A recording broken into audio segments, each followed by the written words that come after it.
Aproveitar e fazer uma pergunta para vocês dois, né? Claro, a gente está num ano de eleições, tudo pode acontecer, né? Até o resultado dessa eleição, porém, a gente tem visto muito o presidente Jair Bolsonaro, muitas vezes defendendo a questão até do processo da privatização da Petrobras, já falamos sobre isso aqui, mas eu queria entender da visão de vocês. Eu sei que o Marco, lá atrás, né, Marco, a gente falava disso, o Marco falou que talvez nem as próximas nossas futuras gerações viriam esse processo acontecer, mas vocês acham que, diante de todo esse cenário, né, que a gente tem visto exatamente da Petrobras, seria o momento certo de iniciar um processo de privatização da companhia? Queria entender a opinião de vocês. Vou começar com o Pedro primeiro. Olha, o Marco colocou uma questão importante, né? A Petrobras deve ser, em razão desse modelo societário que foi criada, a única empresa de petróleo do planeta que reclama quando o barril do petróleo sobe. Em razão de toda essa confusão e conflito político que a empresa está inserida no meio. Eu acho que hoje em dia a gente ter uma empresa no Brasil, né, no mundo moderno, estatal de petróleo, na minha visão, não faz mais sentido.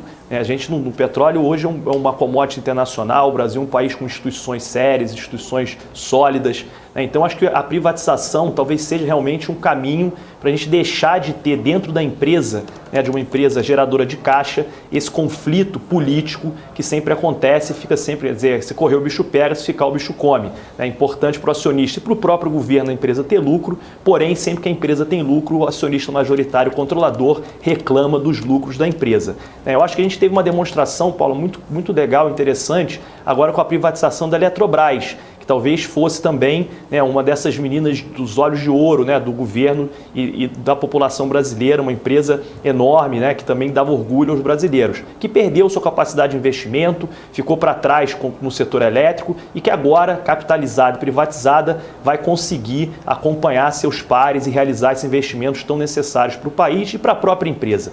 Então, acho que isso é uma demonstração de que talvez no próximo governo, nesse agora não dá mais tempo, obviamente, a gente consiga ter uma discussão, pelo menos iniciar uma discussão de processo de privatização da Petrobras. Agora, privatizar uma empresa do tamanho da Petrobras, é importante a gente colocar, não é igual vender uma empresa ou uma camiseta, né? Precisa de um modelo muito bem feito, um modelo que não crie monopólios regionais. A Petrobras é uma empresa gigantesca que tem ainda monopólios de fato em diversas cadeias, diversas áreas, né, da cadeia do petróleo. Então, se a gente simplesmente vender essa empresa sem uma modelagem correta, a gente pode acabar criando monopólios regionais e aí sim vai ser muito prejudicial, mais ainda, para a população brasileira. E aí, se a gente fizer isso, é capaz, no final do dia, a gente acabar culpando, né, e ver os nossos políticos culparem a privatização em si, né, por ter sido mal feita e não o modelo, e falar que a privatização ou privatizações são ruins para a nossa sociedade, que na verdade, na minha opinião, é totalmente o contrário.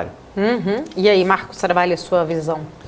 Bom, eu não, em relação à privatização, eu acho que assim, a gente teve realmente um modelo muito bem sucedido, como o Pedro falou da Casa Eletrobras. Até eu olho muito o olhar do investidor, né? É lógico que é cedo para a gente falar, cedo para a gente comemorar, mas eu sempre falo o seguinte: para quem entrou, que foram alguns bilhões de reais, né, que foram alocados via FGTS em Eletrobras, nesse momento, nesse atual momento, lógico que passou um período pequeno e a gente não consegue, de certa forma, vender, né? Você tem que ficar com o papel por um ano para quem está com FGTS.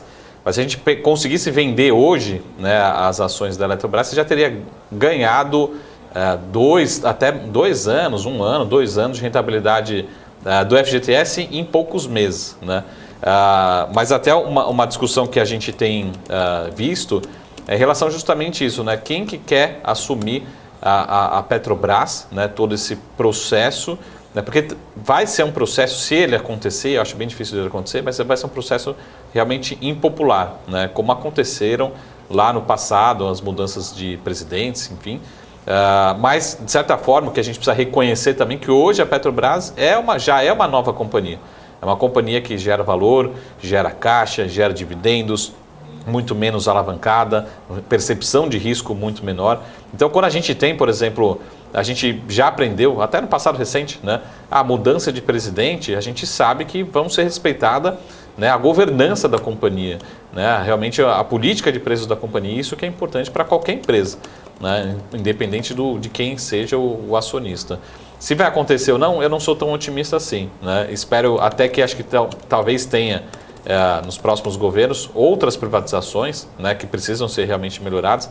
E por isso que eu sempre fui muito otimista em relação à Eletrobras. Acho que a Eletrobras tem um potencial gigante e isso tem sido confirmado por outros bancos, outras corretoras que têm soltado relatórios recentemente, falando assim, pô, a Eletrobras tem, com os ativos que tem hoje, que a gente já consegue enxergar, né, e com a melhora da governança, o papel, a companhia já tem um grande potencial de crescimento e de valorização, né? Esperamos que aconteça um dia com a Petrobras.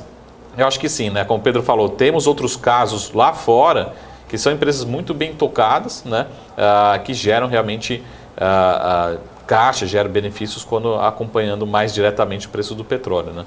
Mas eu não apostaria tão cedo esse movimento, né? Principalmente no curto prazo. Quando no curto prazo eu digo 2022, nem talvez 2023 acontecendo.